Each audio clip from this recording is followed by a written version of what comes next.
বিশাল লম্বা রাত, ঘুমাও, অনেক সময় আছে, ঘুমাও। রাত 5টা বেজে যাচ্ছে, তাহাজ্জুদের সময় শেষ হয়ে যাচ্ছে, তখনও শয়তান বলে রাত অনেক লম্বা, ঘুমাও।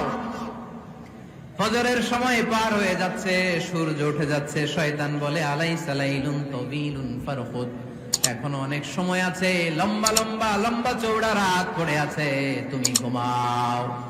বিশ্বনবী বললেন ফাইন ইস্তাইকাযা ওয়া যাকারাল্লাহ ইনহাল্লাত উকদা, আমার উম্মতের কেউ যখন ঘুম থেকে জেগে ঘুম থেকে ওঠার দোয়া পড়া শুরু করে দেয়, অলসতার প্রথম গিটটা সাথে সাথে খুলে দেয় কে? আপনি ঘুম থেকে উঠেই যখন ঘুম থেকে ওঠার দোয়া পড়বেন, আপনার অলসতার প্রথম গিট খুলে দেয় কে? ঘুম থেকে ওঠার দোয়াটা কি? আলহামদুলিল্লাহিল্লাযী আহইয়ানা বা'দা মা আমাতানা ওয়া ইলাইহিন নাশুর। এই দোয়াটা পড়ার সাথে সাথে শয়তান যে 3টা গিট মারছে, ওই 3টার একটা খুলে দেয় কে?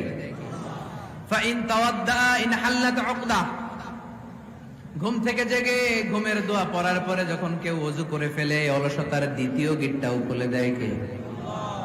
ওযু করার পরে ফাইন সাল্লাত ইনহাল্লাত উকদা, নামাজের মুসল্লায় দাঁড়িয়ে যখন নামাজ শুরু করে দেয়, অলসতার 3 নাম্বার গিটটাও খুলে দেয় কে?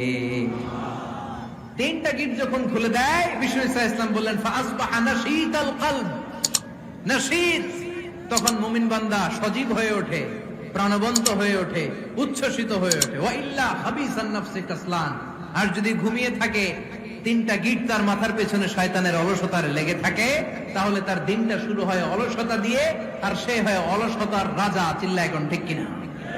এজন্য আমরা কি অলস হতে চাই না কর্মঠ হতে চাই? তো পৃথিবীতে এমন কোন নবী নাই যেই নবী কি চড়ায় নাই? ছাগল চড়ায় নাই। সাহাবারা বললেন ইয়া রাসূলুল্লাহ আনতা কাযালিক, আপনিও ছাগল চড়াইছেন? বিষ্ণু ইসা ইসলাম বললেন না, আমিও ছাগল চড়িয়েছি। ওয়া ইন্নী আরআহা আলা কারারিতি আহলি মক্কা, আমি তো মক্কাবাসীদের অল্প কিছু পয়সার বিনিময়ে তাদের ছাগলগুলোকে চড়িয়ে দিতাম। সুবহানাল্লাহ পড়বেন না? বিষ্ণু ইসা ইসলাম ছাগল চড়াতেন। ছাগল চড়ানো সহজ কাজ না কঠিন কাজ? কেন কঠিন এটা? হ্যাঁ, টেরা, খুঁটি মারে, হ্যাঁ, কি করে? বসে থাকতে হয়। তো ছাগল যারা পালে তারা জানে ছাগল পালা কত কষ্ট। ওরা ডানে টান দিলেও কই যায়? রশি ধরে বায়ে টান দিলে কই যায়? সামনে টানলে কই যায়? পিছনে টানলে কই যায়? মা বাআসাল্লাহু নাবিয়ান ইল্লা রাআল গানাম, এই পৃথিবীতে এমন কোন নবী ছিল না যে নবীরা ছাগল চড়ায় নাই। আল্লাহ বুঝাতে চাইলেন ছাগল চড়ানো অনেক কষ্টের কাজ, অনেক ধৈর্যের প্রয়োজন। এখন নবীরা তোমরা ছাগল চড়াও, কিছুদিন পর ছাগলের চেয়েও টেরা জাতি মানুষ চড়াইতে হবে। মানুষের মধ্যে টেরা আছে না নাই? ভালো বললে ভালোটা বোঝে না, ডানে যেতে গেলে বায়ে যায়, বায়ে যেতে বললে ডাইনে যায়, এরকম আছে না নাই? সম্মানিত ভাইয়েরা, সমস্ত আম্বিয়া আলাইহিমুস সালাম ওনারা কর্মঠ ছিলেন। সাইয়েদনা আদম আলাইহিস সালাম নিজ হাতে চারা গাছ রোপণ করে চাষাবাদের কাজ করেছেন। সুবহানাল্লাহ পড়েন। সাইয়েদনা ইব্রাহিম আলাইহিস সালাম চাষাবাদের কাজ করেছেন।